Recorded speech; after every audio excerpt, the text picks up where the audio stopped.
Hello everyone. आज हम लोग रैपिड सैंड फिल्टर के बारे में डिस्कशन करेंगे कि रैपिड सैंड फिल्टर के न्यूमेरिकल को हम कैसे सॉल्व करते हैं, उसके डिज़ाइन स्टेप्स के बारे में डिस्कशन करेंगे। इसके पहले पिछले लेक्चर में हमने स्लो सैंड फिल्टर के बारे में डिस्कशन किया था और उससे रिलेटेड एक न्यूमेरिकल के बारे में हमने डिस्कशन किया था। आज हम लोग क्या करेंगे, रैपिड सैंड फिल्टर के डिज़ाइन स्टेप्स के बारे में डिस्कशन करेंगे कि रैपिड सैंड फिल्टर का अगर कोई हमें डिज़ाइन करना हो तो उसके लिए क्या क्या स्टेप्स फॉलो करने रहते हैं। तो आज का हमारा टॉपिक क्या है, design steps for rapid sand filter.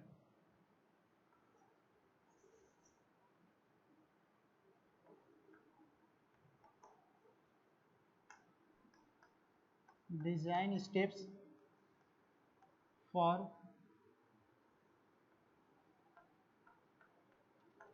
Rapid sand filter.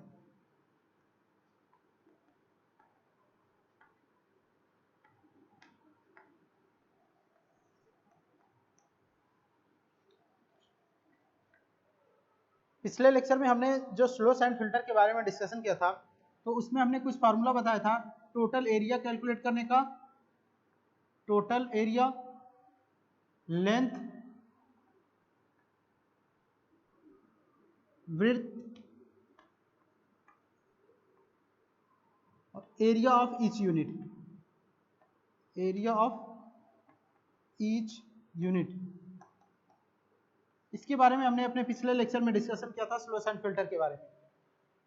आज हम लोग जो रैपिड सैंड फिल्टर के बारे में डिस्कशन करेंगे उसमें ये चीज़ तो हमें कैलकुलेट करना ही करना होगा, बट इसके साथ साथ अगर सारे प्रिंसिपल को हमें डिजाइन करना हो तो उसके लिए क्या स्टेप्स होना चाहिए उसके हमें बारे में डिस्कशन करना है।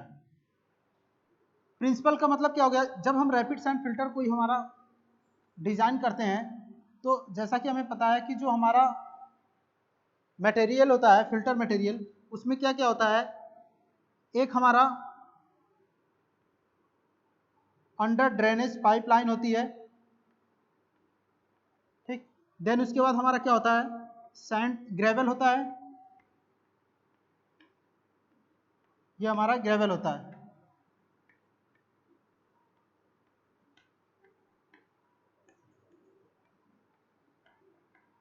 ग्रेवल के ऊपर हमारा जो लेयर होता है वो क्या होता है, सैंड का होता है, ये हमारा सैंड होता है। तो सबसे पहला लेयर इसमें क्या होता है, सैंड का होगा। सेकंड लेयर जो हमारा होगा वो ग्रेवल का होता है और थर्ड हमारा जो होता है वो क्या होता है, अंडर ड्रेनेज पाइपलाइन होता है। अंडर ड्रेनेज पाइप, ठीक है। तो जब रैपिड सैंड फिल्टर का हम क्वेश्चन सॉल्व करेंगे तो उसमें हमें टोटल एरिया, लेंथ, विड्थ और एरिया ईच यूनिट डिजाइन तो करना ही करना रहेगा, बट जो हमारा अंडर ड्रेन पाइपलाइन होता है इसमें जो परफोरेशन होते हैं, जैसे अगर इसी रैपिड सैंड फिल्टर को अगर हम टॉप व्यू से देखेंगे, इसके ऊपर से देखेंगे, तो जो हमारा अंडर ड्रेनेज पाइपलाइन होता है वो कैसा होता है, ये हमारा मेन ड्रेन होता है, ये हमारा मेन ड्रेन हो जाता है और ये हमारे लेटरल्स होते हैं।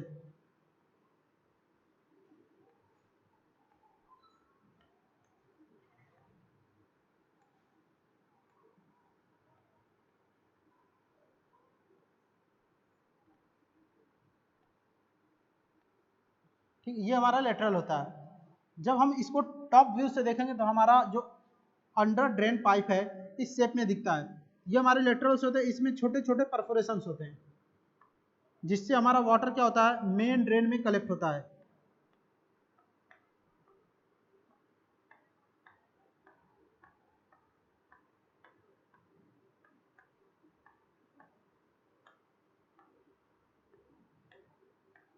ठीक, ये हमारा होता है परफोरेशन, इसको हम बोलते हैं मेन ड्रेन। मेन ड्रेन, ये हमारे होते हैं लेटरल, लेटरल, ये हमारा होता है perforation.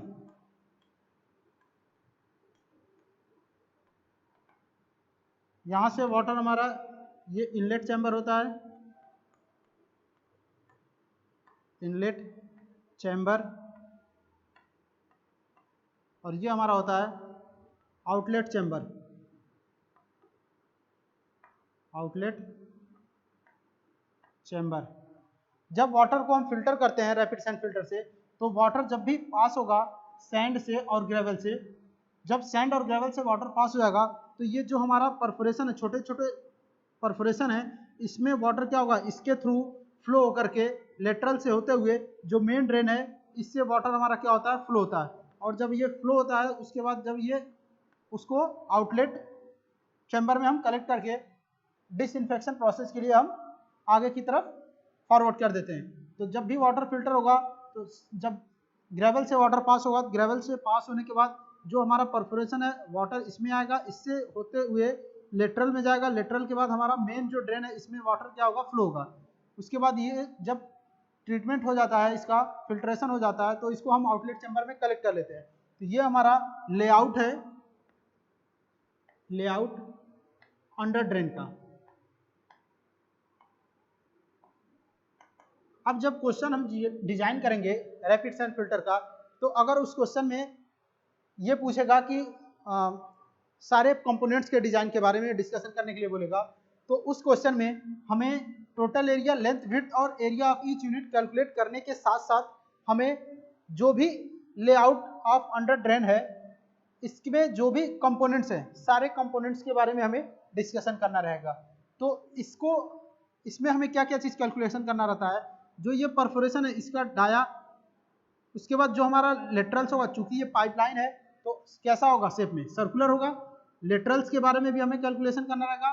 Total number of lateral कितने होंगे वन साइड में, टोटल नंबर ऑफ लेटरल कितने होंगे वन साइड में, जो मेन ड्रेन है उसकी डाया कितनी होगी। तो ये सारे कंपोनेंट्स के बारे में हमें डिस्कशन करना रहेगा जब भी हमें सारे प्रिंसिपल के बारे में कैलकुलेशन करना रहेगा। तो ये हमारा हो गया, जैसे ये रैपिड सैंड फिल्टर है, रैपिड सैंड फिल्टर, ठीक।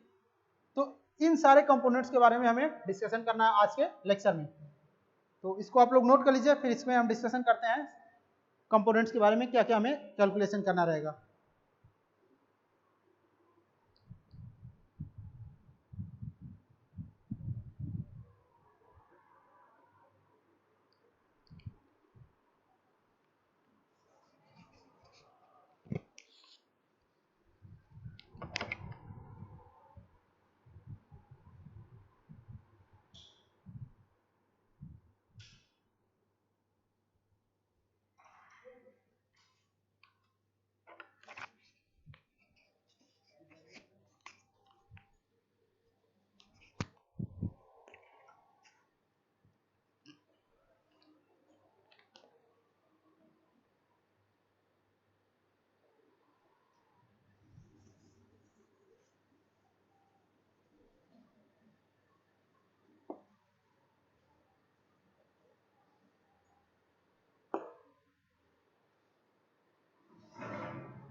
जब भी हमें रैपिड सैंड फिल्टर डिजाइन करना होगा, तो सबसे पहले हम क्या देंगे कि जो हमारा क्वांटिटी ऑफ वाटर है वो गिवन होना चाहिए। तो सबसे पहला हमारा क्या होगा, quantity of water, quantity of water, ये हमारा क्या होगा, गिवन होगा क्वेश्चन में। अब इस गिवन क्वांटिटी ऑफ वाटर के बेसिस पे ही हमें रैपिड सैंड फिल्टर के बारे में डिस्कशन करना है। तो सबसे पहले क्वेश्चन में हम क्या देखेंगे कि हमारा क्वांटिटी ऑफ वाटर कितना गिवन है। देन उसके बाद अब जब क्वांटिटी ऑफ वाटर गिवन होगा, तो उसके बाद सेकंड स्टेप हम क्या करेंगे कैलकुलेशन, इसमें जो वॉश वाटर है, क्योंकि जब हम रैपिड सैंड फिल्टर का डिजाइन करते हैं तो उसमें उसकी क्लीनिंग भी करनी रहती है। तो जो हम क्लीनिंग करते हैं, तो क्लीनिंग के पर्पज से भी कुछ वाटर हमारा क्या होता है, उसमें यूज होता है। देन उसके बाद जब हम क्लीनिंग करते हैं तो उसमें कुछ टाइम लगता है उस रैपिड सैंड फिल्टर को क्लीनिंग करने के लिए। तो उसके बेसिस पे भी हम क्या करेंगे, पर आवर जो हमारा रेट ऑफ फिल्ट्रेशन होगा उसका कैलकुलेशन करते हैं। तो सेकेंड स्टेप हम क्या कैलकुलेट करेंगे, ये चीज सेकेंड स्टेप में हम क्या करेंगे, जो हमारा वॉश वाटर यूज होगा क्लीनिंग के पर्पज से, उसकी वैल्यू को हम एज्यूम करते हैं। तो जनरली जो वॉश वाटर के लिए हम वैल्यू एज्यूम करते हैं, टोटल जितना भी क्वांटिटी ऑफ वाटर गिवन होगा उसका 3 to 5% जो वाटर होता है उसका यूज हम करते हैं, जो हमारा रैपिड सैंड फिल्टर होता है उसकी क्लीनिंग के पर्पज से। तो सेकेंड स्टेप में हम क्या करेंगे, एज्यूम करेंगे वॉश वाटर के बारे में, assuming wash water wash water is required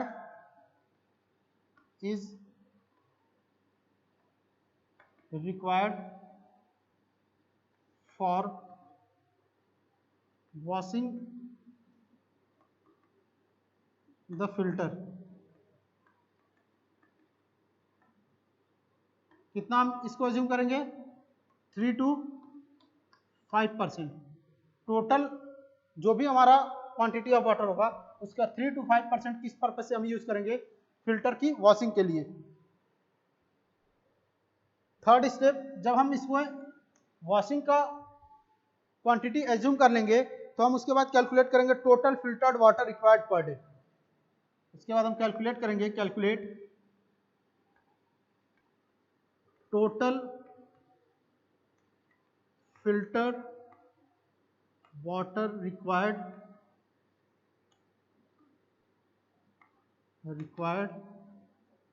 per day, यानी कि एक दिन में कितने वाटर का रिक्वायरमेंट होगा जिससे कि जो भी हमारा क्वांटिटी ऑफ वाटर है उतना हम वाटर फिल्टर भी कर लें, और जब हम रैपिड सैंड फिल्टर से वाटर को फिल्टर करेंगे तो उसके लिए बाद में हमें क्लीनिंग की भी जरूरत पड़ेगी, तो उसकी भी क्वांटिटी हम क्या करेंगे कैलकुलेट करने के बाद दोनों क्वांटिटी को ऐड कर लेंगे तो टोटल क्वांटिटी हमें पता चल जाएगी पर डे में फिल्टर्ड वाटर की। अब उस फिल्टर्ड वाटर की जितनी भी क्वांटिटी आएगी उसमें से हम वाटर जो होगा जितना भी क्वांटिटी ऑफ वाटर होगा वो हम कंज्यूमर्स को सप्लाई करेंगे, बाकी जो वाटर बचेगा हमारा वो फिल्टर की क्लीनिंग के पर्पज से यूज होगा। देन उसके बाद फोर्थ स्टेप हमारा क्या होता है, अब इसके बाद हम देखेंगे कि जब हम इसकी क्लीनिंग करेंगे तो उसमें भी हमारा क्या होगा कुछ टाइम लगेगा, तो हम ये मानते हैं कि जो हाफ एन आवर होता है वो यूज करते हैं हम रैपिड सैंड फिल्टर की क्लीनिंग में। तो ये चीज हम एज्यूम करेंगे, assuming 30 minute are required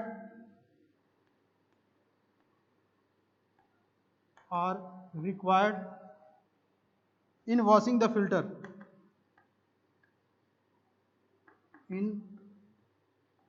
the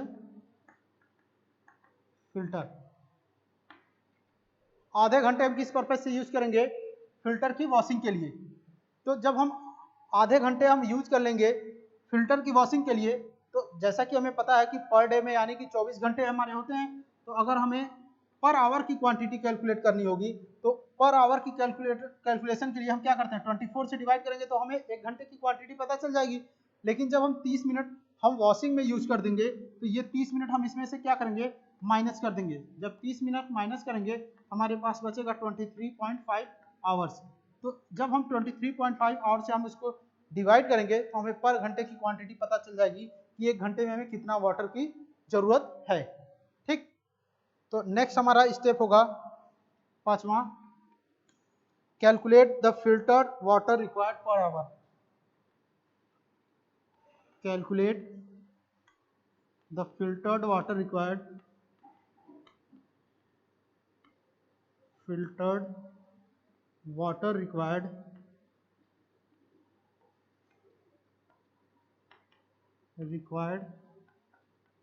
पर hours.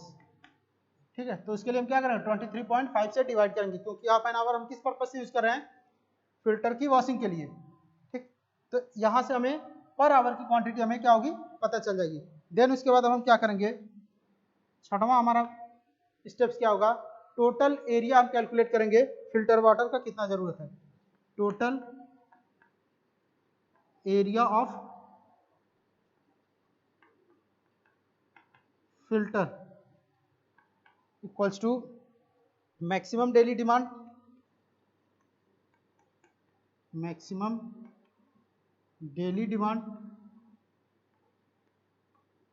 Divided by rate of filtration.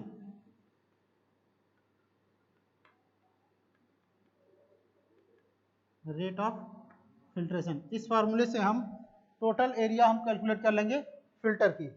Then इसके बाद हमारा नेक्स्ट स्टेप क्या होगा, एरिया ऑफ ईच यूनिट।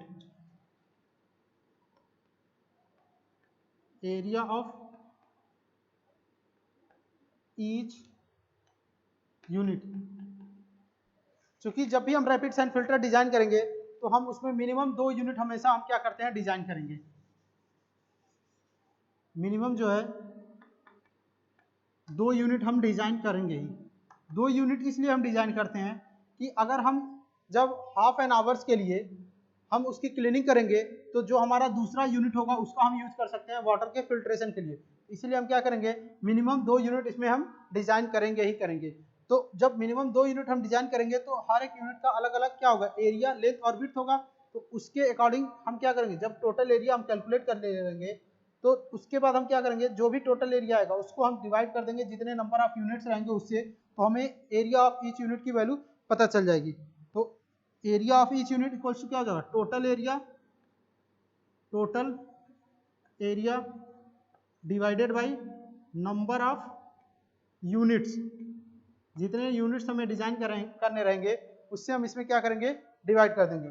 जो नंबर ऑफ यूनिट होगा वो हमारा कितना होगा, मिनिमम 2 यूनिट्स हम क्या करते हैं, डिजाइन करते हैं। ठीक है, तो हम 2 से डिवाइड कर देंगे। अगर 3 यूनिट डिजाइन करना होगा तो 3 यूनिट से डिवाइड कर देंगे। तो उसके बाद हमें हर एक यूनिट का क्या होगा, एरिया पता चल जाएगा। तो इस तरीके से हम हर एक एरिया की यूनिट हम क्या करेंगे, कैलकुलेट कर लेंगे। नेक्स्ट हम बात करते हैं, 8वां पॉइंट हमारा लेंथ और विड्थ की। तो जैसा कि हमें पता है जो हमारा लेंथ होना चाहिए वो कितना होना चाहिए, विड्थ का 1.5 गुना यानी 1.5 इंटू बी, या 2 गुना जो होता है वो हमारा जो रैपिड साइन फिल्टर होगा उसकी लेंथ हो जाएगी। ठीक है, तो जितना भी हमारा विड्थ होगा उसका 1.5 गुना जो होगा वो हमारी लेंथ हो जाएगी, या 2 गुना जो होगा वो हमारी लेंथ हो जाएगी। तो इस तरीके से हम क्या कर सकते हैं, लेंथ और विड्थ को हम कैलकुलेट कर सकते हैं। लेंथ भी कैलकुलेट कर लेंगे और विड्थ भी कैलकुलेट करेंगे। अब इतनी चीजें तो हमें स्लो सैंड फिल्टर में भी हमने पिछले लेक्चर में डिस्कशन किया था कि लेंथ, विड्थ और टोटल एरिया या एरिया ऑफ ईच यूनिट हम कैसे कैलकुलेट करते हैं। तो इतना चीज तो हमारा कॉमन चीज हो गया। अब हम इसमें बात करते हैं कि अगर सारे प्रिंसिपल कंपोनेंट्स को हमें डिजाइन करना हो तो उसके लिए क्या क्या स्टेप्स होने चाहिए। तो इसके बाद हम बात करेंगे प्रिंसिपल कंपोनेंट्स के बारे में, क्या क्या चीज हमें अंडर ड्रेनेज सिस्टम में डिजाइन करना है। तब तक इसको आप लोग नोट कर लीजिए, फिर आगे हम इसमें डिस्कशन करते हैं प्रिंसिपल कंपोनेंट्स के बारे में।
नेक्स्ट हम डिस्कशन करते हैं इसमें डिजाइन अंडर ड्रेनेज सिस्टम।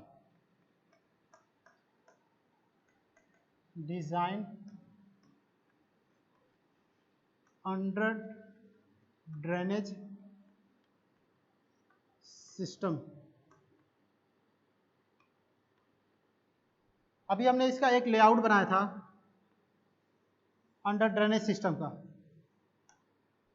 ये हमारा क्या होता है, मेन ड्रेन होता है। ये हमारा हो गया लेटरल्स।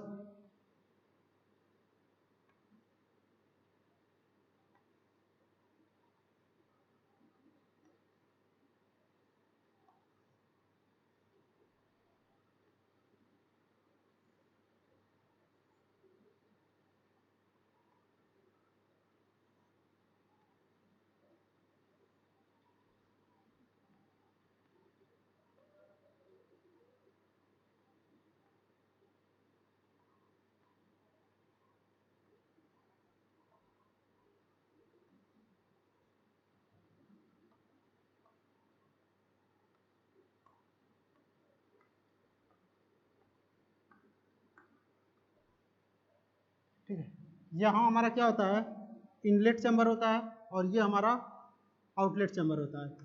ये आउटलेट हो गया और यहाँ ये इनलेट हो गया। इसको हम क्या बोलते हैं, मेन ड्रेन बोलते हैं। मेन ड्रेन, ये हमारा होता है परफोरेशन।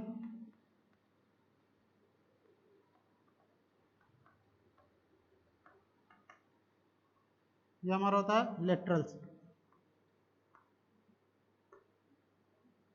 ठीक, अब इसके बारे में हमें क्या करना है, डिस्कशन करना है। अंडर ड्रेनेज, ये हमारा क्या है, layout of under drainage system है। अब इसमें हम सबसे पहले क्या कैलकुलेट करेंगे, टोटल एरिया ऑफ परफोरेशन। जो हमारा ये परफोरेशन है उसके टोटल एरिया के बारे में हम सबसे पहले कैलकुलेशन करेंगे। तो सबसे पहले हमारा क्या होगा, total area of perforation. Total area of perforation क्या होगा, जितना हमारा टोटल फिल्टर्ड एरिया होगा उसका जो 0.2% होगा वो हमारा टोटल एरिया परफोरेशन कहलाता है। यानी कि 0.2% of filtered area of filtered area. ठीक है, फिल्टर्ड एरिया का 0.2% जो होगा वो हमारा क्या होगा, टोटल एरिया परफोरेशन होता है। देन उसके बाद नेक्स्ट हम क्या कैलकुलेट करेंगे, B point, total area of lateral. Total area of lateral, यानी कि जो ये हमारा लेटरल है इसके टोटल एरिया के बारे में हम कैलकुलेशन करेंगे। तो टोटल एरिया ऑफ लेटरल इसको क्या होता है, 2 इंटू टोटल एरिया परफोरेशन या एरिया ऑफ परफोरेशन।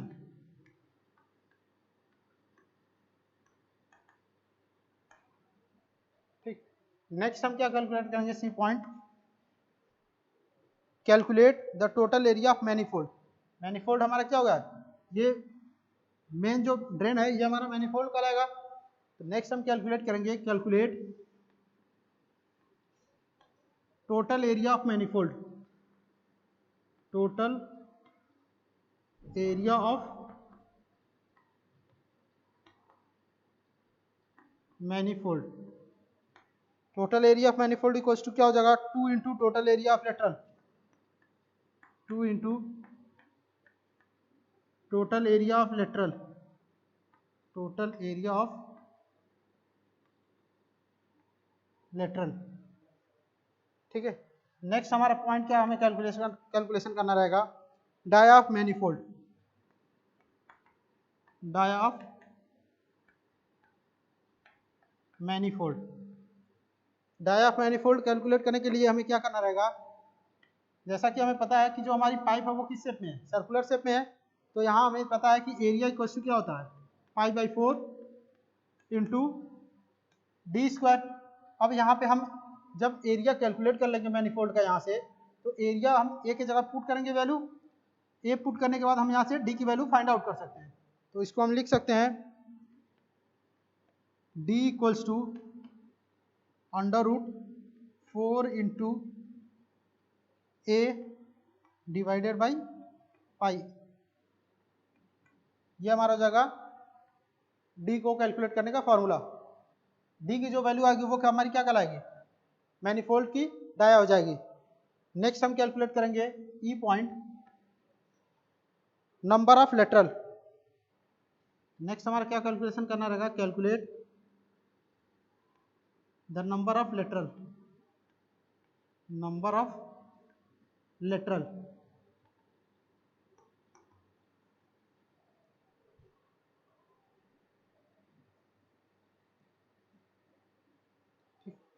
इसके लिए हमारा फॉर्मूला क्या होता है, length upon spacing into 2।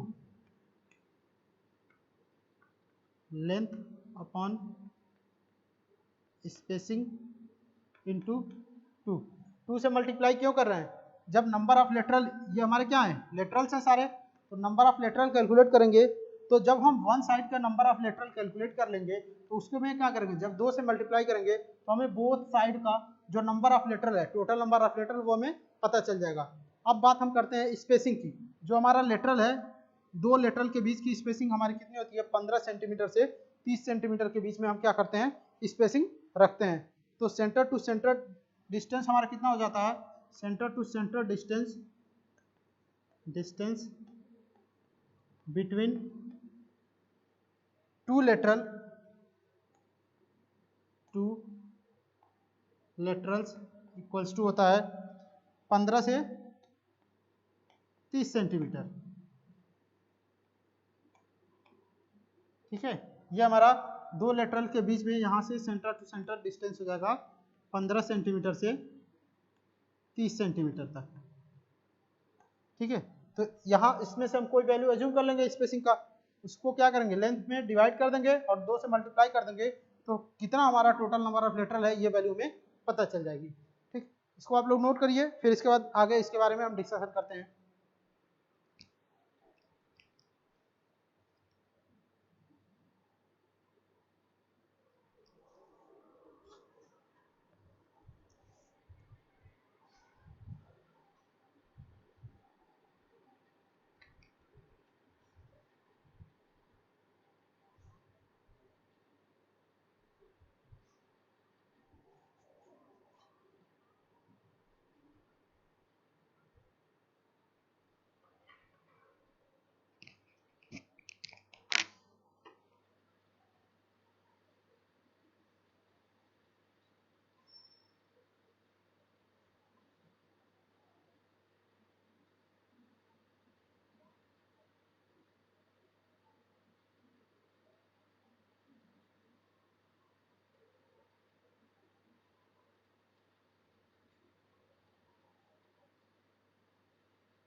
Next हम कैलकुलेट करेंगे length of each lateral.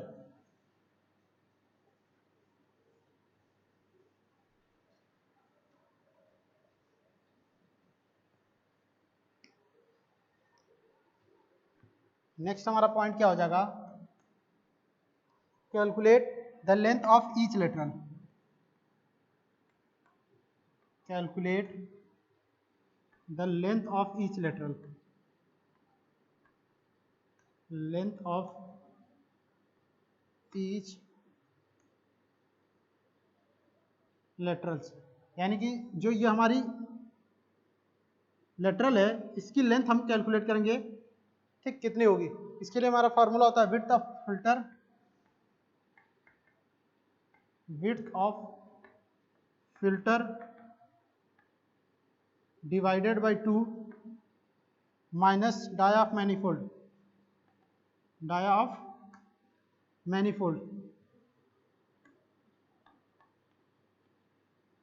Divided by 2। इससे हम क्या करेंगे, जो वैल्यू आएगी वो हमारी क्या हो जाएगी, लेंथ ऑफ ईच लेटरल, हर एक लेटरल की लेंथ हो जाएगी। विड्थ हमने शुरू में ही कैलकुलेट कर लिया है और डाया ऑफ मैनीफोल्ड भी हमने इसके पहले कैलकुलेट कर लिया रहेगा। जो वैल्यू आएगी इसमें हम पुट करके उसके बाद हम कैलकुलेशन करेंगे, जो आएगा डेटा हमारा या जो आंसर आएगा वो हमारा क्या हो जाएगा, लेंथ ऑफ ईच लेटरल हो जाएगा। नेक्स्ट हम क्या कैलकुलेट करेंगे, calculate the total number of perforation. Calculate the total number of perforation, total number of perforation, यानी कि जो ये हमारा परफोरेशन है, कितने टोटल नंबर ऑफ परफोरेशन होंगे पूरे लेआउट में, उसके बारे में हमें कैलकुलेशन करना है। इसमें भी मेरा परफोरेशन है, इसमें भी है, इसमें भी है, तो जितने भी हमारा टोटल नंबर ऑफ परफोरेशन होंगे लेआउट में, उसकी वैल्यू क्या आएगी, उसको कैलकुलेट करने का फॉर्मूला हमारा क्या होगा, ए इक्वल्स टू होगा x into pi by 4 into D square.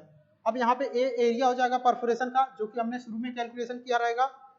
X की वैल्यू, जितना वैल्यू आएगा वो हमारा टोटल नंबर ऑफ परफोरेशन हो जाएगा, और डाया भी हमने क्या किया है, शुरू में ही कैलकुलेट कर लिया है कि परफोरेशन की डाया कितनी होगी। अब इसमें कई लोगों को कंफ्यूजन होगा कि ए और डी की वैल्यू क्या पुट करेंगे, तो हम कैलकुलेशन यहाँ पे क्या कर रहे हैं, टोटल नंबर ऑफ परफोरेशन के बारे में डिस्कशन कर रहे हैं। तो जो हमारा परफोरेशन का एरिया होगा वो वैल्यू हम यहाँ पुट करेंगे, और जो डाया होगा परफोरेशन का उसकी वैल्यू हम यहाँ पुट करेंगे, और उसके बाद जब हम सॉल्व करेंगे तो एक्स की वैल्यू जो हमें मिलेगी वो हमारी क्या कहलाएगी, टोटल नंबर ऑफ परफोरेशन हो जाएगा। ठीक है। नेक्स्ट अब हम यहाँ हम देख सकते हैं एरिया इक्वल्स टू हम लिख सकते हैं A equals to area of perforation, area of perforation D, X equals to लिख सकते हैं number of perforation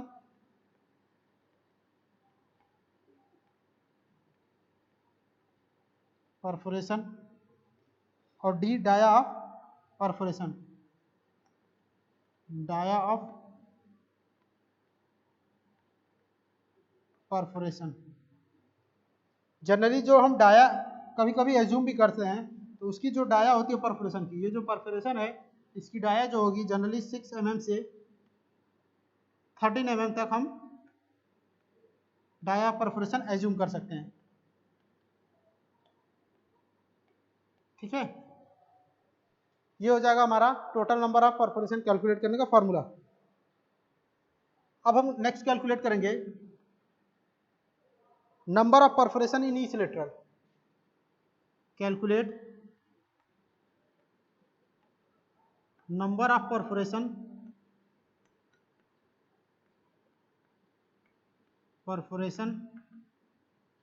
in each lateral,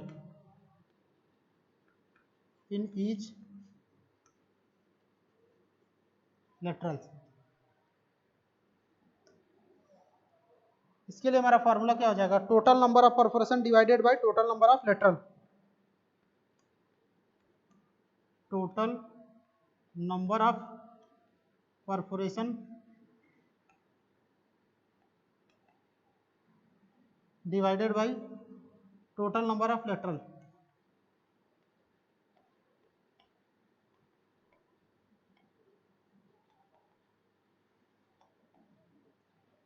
इससे जो वैल्यू मिलेगा वो हमारा क्या कहलाएगा, टोटल नंबर ऑफ परफोरेशन हो जाएगा इस लेटरल, मतलब कि ये जो हमारा एक लेटरल है इस पे कितने नंबर ऑफ परफोरेशन होंगे उसकी वैल्यू हमें पता चल जाएगी इस फॉर्मूले से। ठीक है, तो इसको आप लोग नोट करिए, फिर इसमें आगे और भी डिस्कशन करते हैं।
नेक्स्ट अब हम कैलकुलेट करेंगे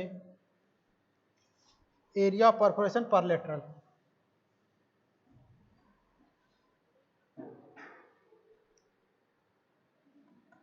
calculate the area of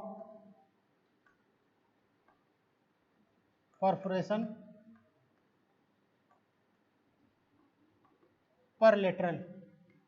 her एक लेटरल पे जो परफोरेशन होगा उसकी एरिया कितनी होगी उसके बारे में हम कैलकुलेशन करेंगे।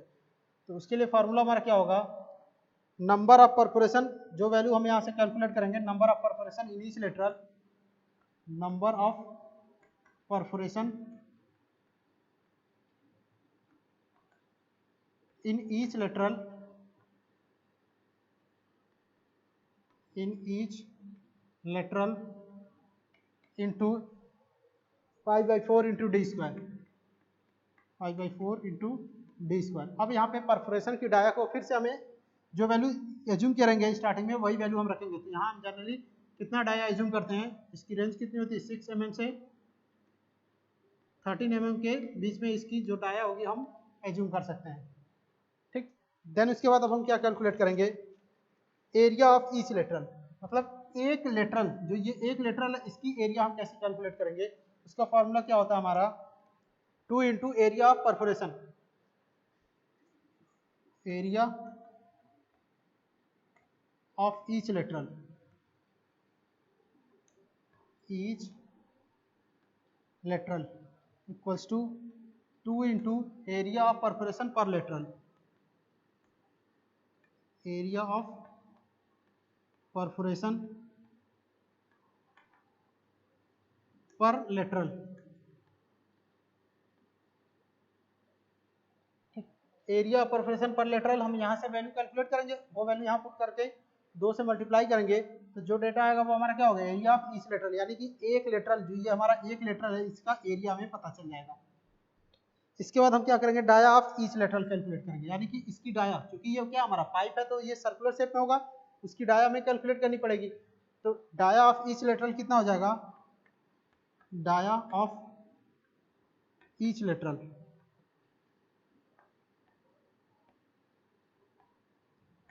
इक्वल्स टू होगा area equals to 5/4 into D square. अब यहाँ पे ए हमारा क्या होगा, एरिया ऑफ ईच लेटरल की जो वैल्यू आएगी वो हमारा ए की वैल्यू हो जाएगी, और डी हमारा क्या हो जाएगा, डाया ऑफ ईच लेटरल हो जाएगा। तो यहाँ से हम डी की वैल्यू क्या कर सकते हैं, फाइंड आउट कर सकते हैं। देन उसके बाद अब हम क्या करते हैं, इतनी वैल्यू कैलकुलेट करने के बाद इसमें चेक करने का कंडीशन आता है कि जो वैल्यू हमने एज्यूम किया है वो सही है कि नहीं है। तो उसको चेक करने का एक कंडीशन आता है, check L/B is not greater than 60, यानी कि L/B का जो रेशियो होना चाहिए वो नॉट ग्रेटर देन 60 होना चाहिए। अगर ये वैल्यू हमारा इसके अकॉर्डिंग आता है तो जो भी डेटा हमने एज्यूम किया था वो क्या है, सुटेबल है, सही है। अगर इससे ज़्यादा आएगा फिर से हम क्या करेंगे, जो डेटा हमने एज्यूम किया है उसमें कुछ चेंजेस करके फिर से उसको कैलकुलेट करेंगे। देन उसके बाद हम L/B का रेशियो चेक करेंगे, हमारी वैल्यू इसके अकॉर्डिंग ही आनी चाहिए। तो जो वैल्यू हमारी इसके अकॉर्डिंग आएगी, इसके अकॉर्डिंग मतलब जो डेटा हमने शुरू में एज्यूम किया था वो डेटा क्या है, सुटेबल है इस रैपिड सैंड फिल्टर के डिजाइन करने के लिए। अब इसमें ये चीज तो हमने अभी इसके लेआउट के बारे में डिस्कशन किया है। जब हम रैपिड सैंड फिल्टर की क्लीनिंग करते हैं तो क्लीनिंग में क्या होता है कि हमें बैक एयर कंप्रेसर प्रोवाइड करना पड़ता है, या जो वॉश वाटर है उसको हमें फ्लो कराना पड़ता है अपवर्ड डायरेक्शन में या बैकवर्ड डायरेक्शन में। तो उसमें भी क्या होता है, जो वॉशिंग करते हैं हम उस वाटर की रेट ऑफ वॉशिंग हम कैलकुलेट करेंगे, और उसके बाद उसकी वेलोसिटी कितनी होनी चाहिए उसको हम कैसे कैलकुलेट करेंगे, इसके बारे में हम डिस्कशन करेंगे अब। तो इसको आप लोग पहले नोट करिए, फिर उसके बाद हम डिस्कशन करते हैं जब हम उसकी क्लीनिंग करेंगे तो क्या क्या डेटा की हमें ज़रूरत पड़ती है।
नेक्स्ट अब हम डिस्कशन करेंगे इसमें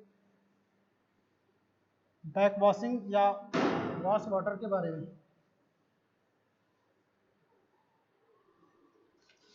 सबसे पहले हम क्या करते हैं कि जो हम वॉश वाटर यूज करेंगे उसके रेट के बारे में हम एज्यूम करते हैं कि जो हमारा वॉश वाटर यूज होगा उसका रेट कितना होना चाहिए। तो जो हमारा रेट होता है वो 40 से 50 सेंटीमीटर पर मिनट का रेट ऑफ वॉशिंग होना चाहिए। तो ये वैल्यू क्या करते हैं, एज्यूम करते हैं। तो हम उसमें क्या करेंगे, assuming rate of washing, rate of washing equals to कितना होगा, 40 to 50 सेंटीमीटर पर मिनट। ये हमारा रेट ऑफ वॉशिंग हो जाएगा। इसके बीच में हम कुछ भी वैल्यू एज्यूम कर सकते हैं रेट ऑफ वॉशिंग के लिए। नेक्स्ट हम कैलकुलेट करेंगे wash water discharge. Wash water discharge, wash water discharge equals to क्या होता है,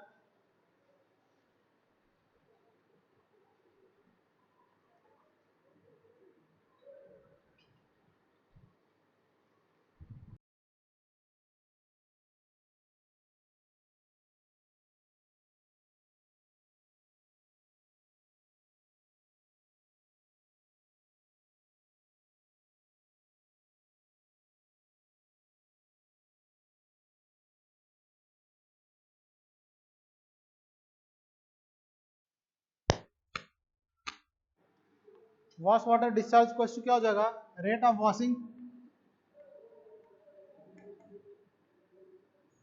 rate of washing into length, जो हमारा रैपिड सैंड का लेंथ होगा, into width.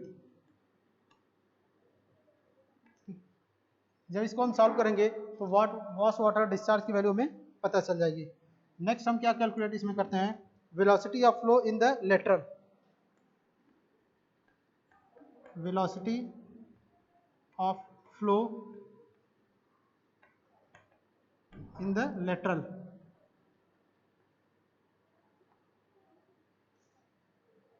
For wash water,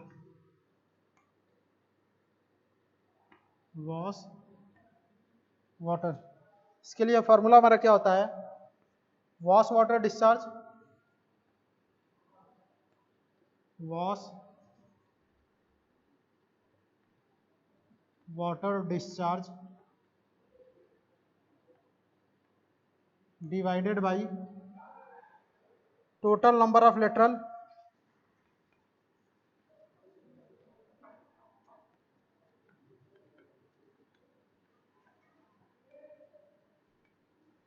lateral into area of each lateral।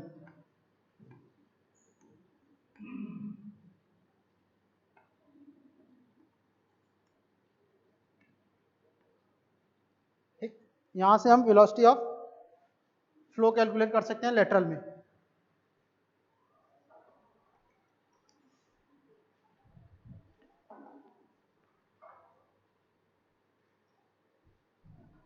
Last point हम क्या इसमें कैलकुलेट करते हैं, velocity of flow in manifold, velocity of flow in manifold equals to होता है wash water discharge, wash water discharge divided by area of manifold.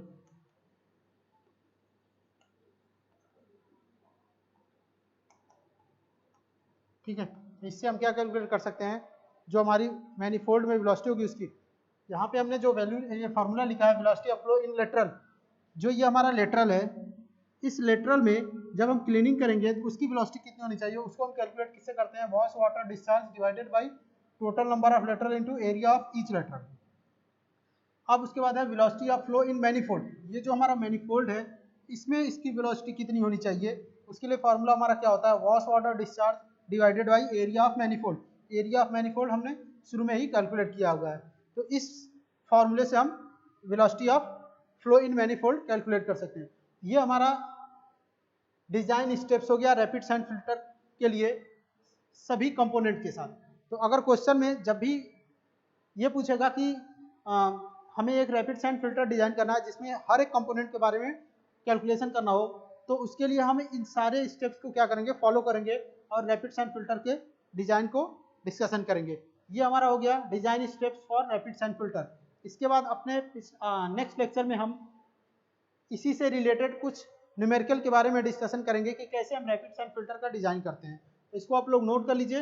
अपने next lecture में हम इससे रिलेटेड एक प्रॉब्लम के बारे में डिस्कशन करेंगे। Thank you.